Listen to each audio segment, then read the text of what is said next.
السلام علیکم ورحمۃ اللہ وبرکاتہ۔ سورۃ النساء آیت نمبر 25 کی تلاوت کر رہی ہوں۔ اعوذ باللہ من الشیطان الرجیم، بسم اللہ الرحمن الرحیم۔ وَمَن لَّمْ يَسْتَطِعْ مِنكُمْ طَوْلًا أَن يَنكِحَ المحصنات المؤمنات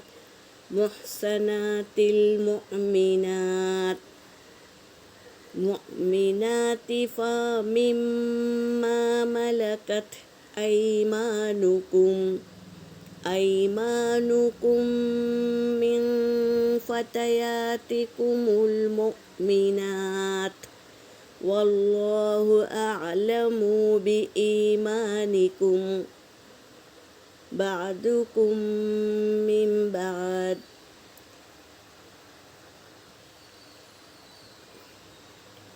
فانكحوهن بإذن أهلهن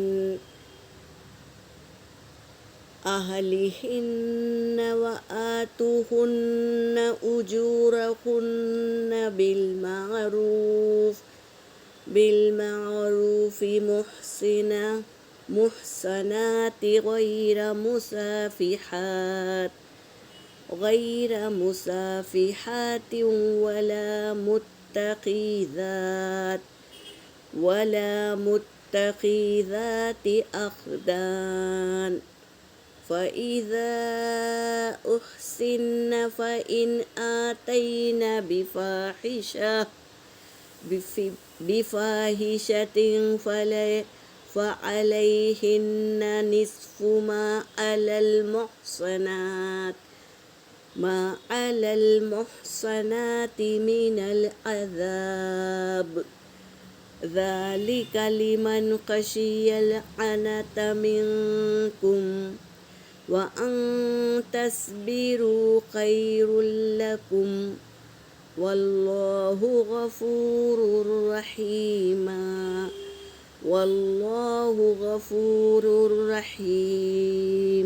صدق اللہ العلی العظیم۔ ترجمہ کر رہی ہوں۔ اور من لم یعنی نہیں، جو نہیں، یستطیع وہ استطاعت رکھتا ہو، منکم تم میں سے، طولاً وسعت، ان ینکح المحصنات یہ کہ نہ وسعت رکھتا ہو مال کی کہ وہ نکاح کرے، محصنات المؤمنات یعنی آزاد مومنہ سے۔ آزاد مومنہ وہ ہوتی ہے جو بہترین خاندان میں سے ہوتی ہے، تو ان کے خاندان کے وسعت کے حساب سے اسے کپڑا لتا کوئی بھی چیز لینی ہو تو مہنگی چیز لینی ہوگی، کیونکہ وہ آزاد ہے، آزاد مومنہ میں سے ہے۔ تو یہ وہی بات بتا رہے ہیں کہ آزاد مومنات میں سے نکاح کرنے کی اس کی وسعت نہیں ہے۔ فَمِمَّا مَلَكَتْ أَيْمَانُكُمْ تو تم اپنے ملکیت میں سے دیکھو، تمہارے وسعت کے مطابق دیکھو، من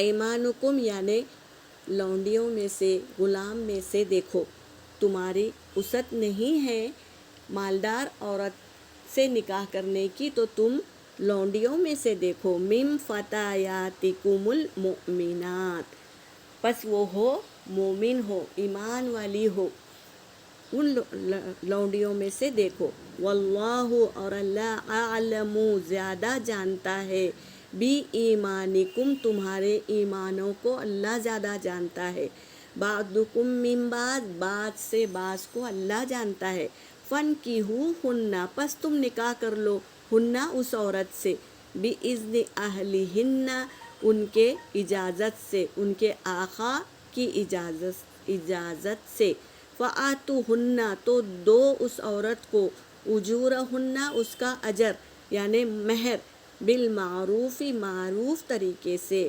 محصنات وہ پاک دامن ہو، تحقیق کر لو، ورنہ پورا خاندان ہمارا خراب ہو جائے گا۔ نکاح یعنی کیا؟ کہ خاندان بڑھانا، تو تحقیق کر لو کہ وہ پاک دامن ہے، نہ ہو غیر مصافحات، نہ ہو بدکاری کرنے والی، ولا متخذات اخذان، اور نہ ہو وہ کسی اور مرد سے رابطہ قائم کرنے والی۔ فَإِنْ أُحْسِنَّ، پس تم لے آئے اسے نکاح میں، فَإِنْ آتَيْنَا، اور وہ آ جائے بِفَاحِشَةٍ، فاحشہ کام پر، کیا وہ کسی اور سے رابطہ قائم کرے یا اپنا رابطہ کسی اور سے قائم کر لے، بِفَاحِشَةٍ، فاحش کام یعنی زنا کے لیے وہ شوہر کو چھوڑ کر کسی اور کو پسند کرے، فَعَلَيْهِنَّ، تو تم کرو اس پر، نصف ما علی المحسنات، یعنی جو مالدار عورت تھی نا اس کی سزا بہت ہوتی ہے، لیکن غلام عورت کو جب سزا دی جاتی ہے تو نصف، آدھا، اس کے آدھا عذاب دیا جاتا ہے، علی المحسنات من العذاب، محسنات عورت سے آدھا عذاب دیا جاتا ہے غلام عورت کو۔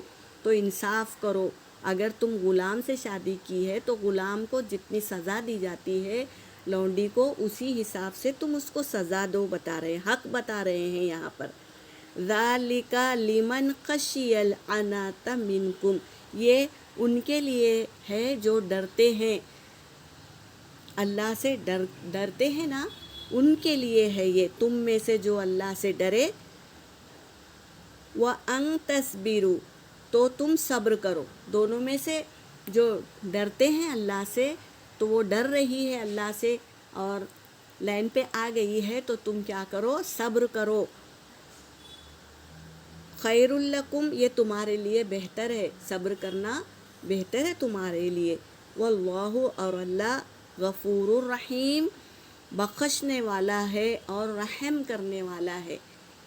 تو یہاں پر سب کنڈیشن لا کر بتا دیے ہیں، مالدار عورت ہو تو کس طرح تمہارے استطاعت ہے تو کرو، ورنہ لونڈی سے ہی نکاح کر لو، لیکن تنبیہ دے رہے ہیں کہ تحقیق کر لو کہ اس کے کیا ہے، محسنات یعنی پاک دامن والی ہے کہ نہیں ہے، اگر نہیں ہے تو تمہارا پورا خاندان خراب ہو جائے گا، تو اس لیے تحقیق کر لو کہ وہ پاک دامن ہے، ایمان والی ہے، تو اس سے نکاح کرو اپنی استطاعت کے مطابق۔